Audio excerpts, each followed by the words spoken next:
नमस्कार दोस्तों, नवरात्रि स्पेशल में आज फिर हाजिर हूँ एक और फलाहारी रेसिपी के साथ। इस रेसिपी को आप बिना घी तेल के बना सकते हैं, यानी कि जीरो ऑयल रेसिपी है। और चाहें तो आप इसमें हल्का सा तेल घी का भी इस्तेमाल कर सकते हैं। मैं दोनों तरीके से आपको बना करके दिखाऊंगी। तो स्वागत है आपका अपने channel home made recipe by Sunita Singh पर। आइए बनाते हैं बड़ी स्वादिष्ट टेम्पटिंग सी रेसिपी जो खाने में स्वादिष्ट है और बहुत ही आसान तरीके से इसे हम बना सकते हैं। तो आइए चलिए देखते हैं हम इसे कैसे बनाते हैं। इसे बनाने के लिए ये आधा कप मैंने साबूदाना लिया है। साबूदाना मार्केट में 3 तरीके का होता है, एक बड़ा, एक मीडियम, एक छोटा। हमें इस रेसिपी के लिए मीडियम साइज़ का साबूदाना चाहिए, जो अक्सर सभी के घरों में होता है। बड़े बॉल में डालकर 2-3 बार साफ पानी से धो लिया। उसके बाद जितना साबूदाना था उतना ही हमने पानी लिया, यानी कि आधा कप पानी इसमें डाल दिया। इसकी पहचान है, हमारा साबूदाना अच्छी तरह से डूब जाना चाहिए। अब इसे ढक कर के 3 से 4 घंटे के लिए कम से कम भीगने रख देंगे। 4 घंटे बाद मैं आपको दिखाती हूँ। देखिएगा, साबूदाने ने पूरा पानी सोख लिया है, बिल्कुल भी चिपचिपा नहीं है, ये अलग अलग हो गया है भिगोने के बाद। मैं हाथ से मैश करके आपको दिखाती हूँ। देखिएगा, बिल्कुल भी इसमें कोई चंक्स नहीं है, अच्छी तरह से मैश हो रहा है। बस हमें इसी तरीके का साबूदाना चाहिए। अब एक प्लेट लेंगे, उसे घी से हल्का सा ग्रीस कर लेंगे। आप चाहें ऑयल से भी ग्रीस कर सकते हैं। अब जो साबूदाना हमने भिगो के रखा था उसे इस प्लेट में डाल देंगे और अच्छी तरह से पूरी प्लेट में इसे हम फैला लेंगे। एक कढ़ाई लेंगे, गैस ऑन कर दिए, उसमें 1.5 गिलास पानी डालेंगे। ये जाली रख दूँगी या कोई उल्टी कटोरी रख दीजिएगा। और बॉईल आने पर ये हम साबूदाने की प्लेट रख देंगे और ढककर मीडियम फ्लेम पर 4 से 5 मिनट इसे स्टीम कर लेंगे। लगभग 5 मिनट बाद मैं आपको दिखाती हूँ।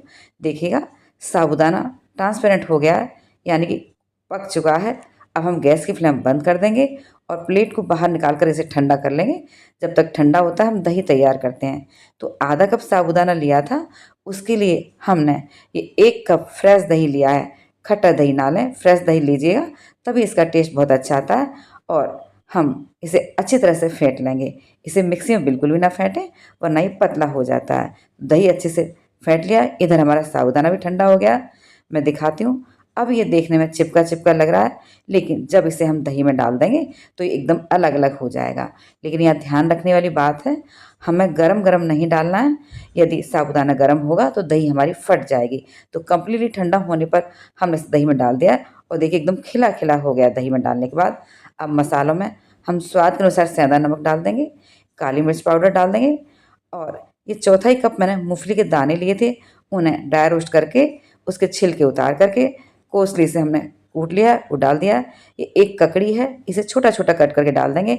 आप ककड़ी की जगह खीरा को छील करके इसका ग्रेट करके डाल सकते हैं। आधी मिर्च डाल दिए कट करके, थोड़ा सा हमने धनिया पत्ती डाल दी है। अब इन्हें अच्छी तरीके से मिला लेंगे। तो लीजिए, हमारा दही वाला साबूदाना तैयार है। आप इसे ऐसे भी खा सकते हैं। तो ये ऑयल फ्री रेसिपी है। यदि आप थोड़ा ऑयल यूज़ करना चाहते हैं तो गैस ऑन करके हम तड़का पैन रखेंगे, उसमें 1 चम्मच जो भी ऑयल आप व्रत में खाते हैं वो डाल दीजिएगा। आधा चम्मच जीरा डाल देंगे ऑयल गर्म करने पर। उसके बाद अब हम इसमें डाल देंगे 7 से 8 काजू को 2 टुकड़े कर लिए, उसे डाल देंगे और धीमी फ्लेम पर इसे हम भून लेंगे। तो देखिए, काजू हल्के से कलर चेंज हो गया। अब इसमें 15 से 20 किशमिश डाल देंगे, ये टोटली ऑप्शनल है। 2 से 3 हरी मिर्च लंबाई में कट करके डाल देंगे, बीज इसके निकाल दिए। और तो लीजिए, अब हमारा तड़का तैयार है। इसे हम साबूदाने और दही के मिक्सर में डाल देंगे और अच्छे से मिला लेंगे। तो लीजिए, हमारा तड़के वाला दही साबूदाना भी बनकर तैयार है। तड़का लगाने से इसका टेस्ट काफ़ी इन्हेंस हो जाता है, बिना तड़के की भी बहुत स्वादिष्ट लगता है। अब तैयार दही साबूदाने को हम सर्विंग बाउल में निकाल लेते हैं और देखिए कितना टेम्पटिंग लग रहा है और खाने में बेहद स्वादिष्ट है। और नवरात्रों आप सभी जानते हैं, हल्की गर्मी शुरू हो जाती है, तो ये खाने में बहुत हल्का भी रहता है। अब हरी मिर्च से, धनिए से, अदरक से और जो फ्राइड काजू है उससे हम इसे गार्निश कर देंगे। तो दोस्तों, मेरी बताई गई रेसिपी के अनुसार आप इन नवरात्रों में इस साबूदाने की रेसिपी बनाइएगा। मैं तो इसे व्रत वाला कर्ड राइस नाम दिया इसे, और खाने में बेहद स्वादिष्ट लगता है। तो दोस्तों, इस रेसिपी को बनाइएगा। बस ध्यान रखने वाली बात यह है, इस रेसिपी में हमें मीडियम साइज़ का साबूदाना यूज़ करना है और उसे साफ धो करके कम से कम 4 से 5 घंटे के लिए भिगोना है। कहने का मतलब ये है, अच्छी तरह से साबूदाने के दाने फूल जाने चाहिए, उसमें बिल्कुल भी अंदर कोई कण नहीं रहना चाहिए, तभी ये रेसिपी परफेक्ट बनेगी। उसके बाद इसे हम 4 से 5 मिनट स्टीम कर लेंगे, तो ये रेसिपी परफेक्ट बनती है। तो बनाइएगा और मुझे कमेंट सेक्शन में बताइएगा आपको मेरी ये रेसिपी कैसी लगी। यदि आपको मेरी रेसिपीज अच्छी लगती हैं तो प्लीज़ लाइक, कमेंट, शेयर और सब्सक्राइब कीजिएगा। बेल आइकन प्रेस कर दीजिएगा ताकि मेरी आने वाली सभी नई रेसिपीज़ के नोटिफिकेशन सबसे पहले आप तक पहुँचे। Thanks for watching. मिलती हूँ नेक्स्ट वीडियो में, तब तक के लिए बाय बाय।